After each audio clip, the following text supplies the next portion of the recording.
As pessoas nos escrevendo, nos mandando e-mails.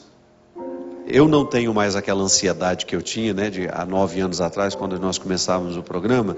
A gente sempre tinha aquela ansiedade de ficar respondendo muitas pessoas. Não. O programa foi sendo modificado, ele acabou sendo uma oportunidade de reflexão.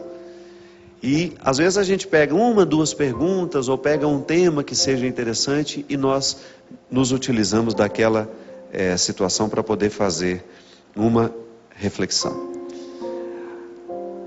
Achei interessante uma senhora aqui, ela perguntou o seguinte: Padre, quando uma pessoa é batizada com um nome e é registrada com o outro, no final, como é que fica no livro da vida? Depende do registro que Deus vai ler, né, Maurício? Se ele vai ler o registro civil ou o registro religioso. Minha filha, o que fica registrado no livro da vida é o que a gente viveu.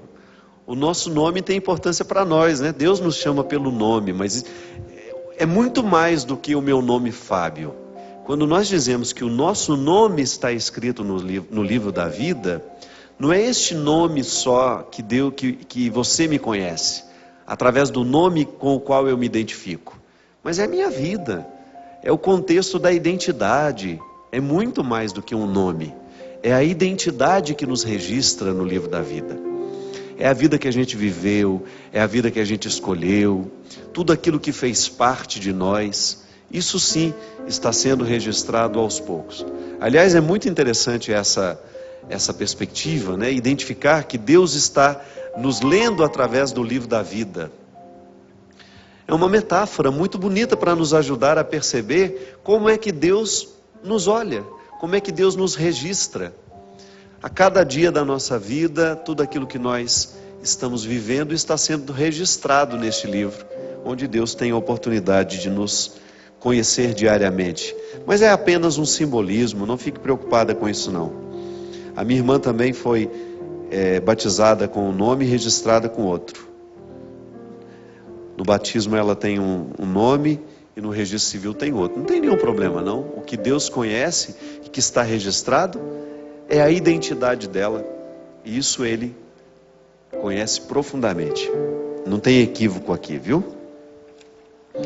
Padre, podemos dizer que Deus é o esposo espiritual da Virgem Maria? Quem nos pergunta isso é o Luiz Fernando.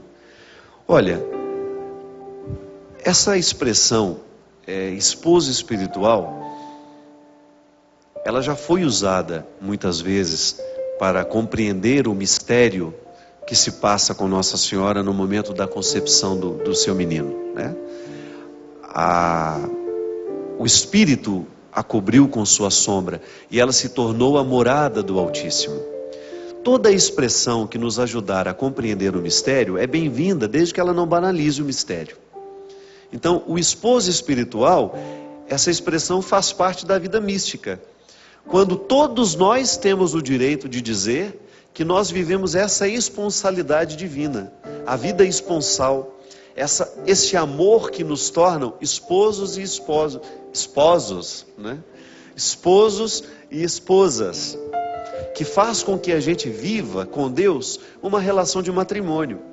Olha como é interessante, aprofunda o significado da pertença cristã, porque no matrimônio nós somos um do outro, não é isso? O vínculo que você estabelece no matrimônio diz que a partir daquele momento vocês são uma só carne. Então você que se casou, estabeleceu com seu marido, com sua esposa, o compromisso de serem uma só carne. Isso tem um significado muito interessante que nos reporta a própria Eucaristia.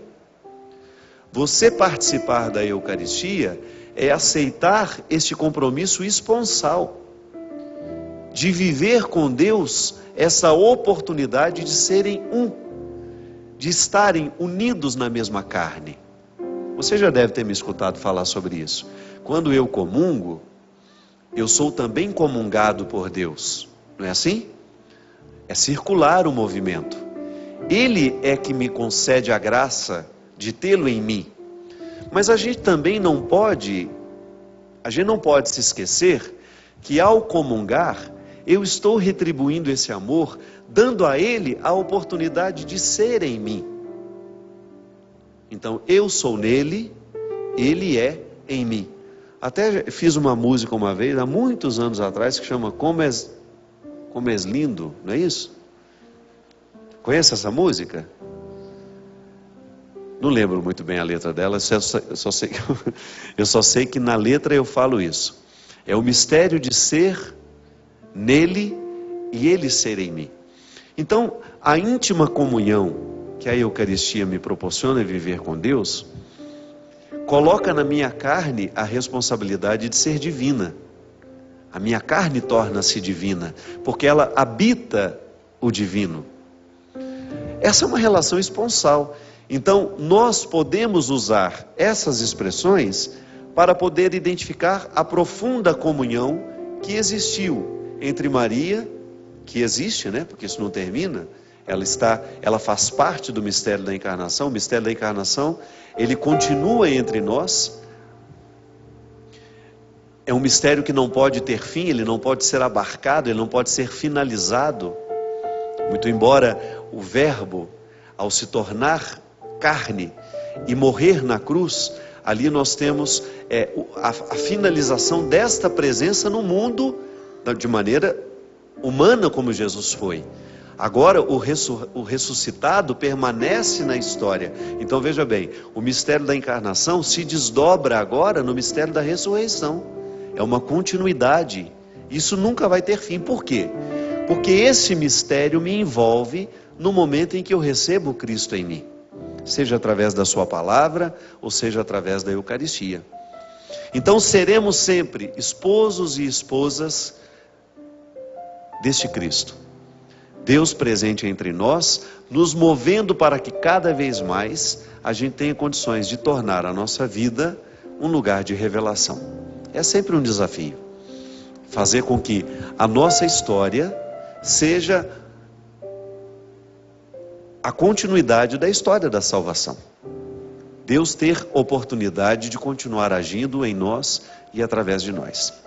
Então será usar essa expressão esposo espiritual da Virgem não é nenhum problema, só não podemos dizer que essa expressão esgota o significado do que aconteceu com ela, e da mesma maneira como também podemos usar essa expressão a todos nós que queremos viver com responsabilidade o cristianismo.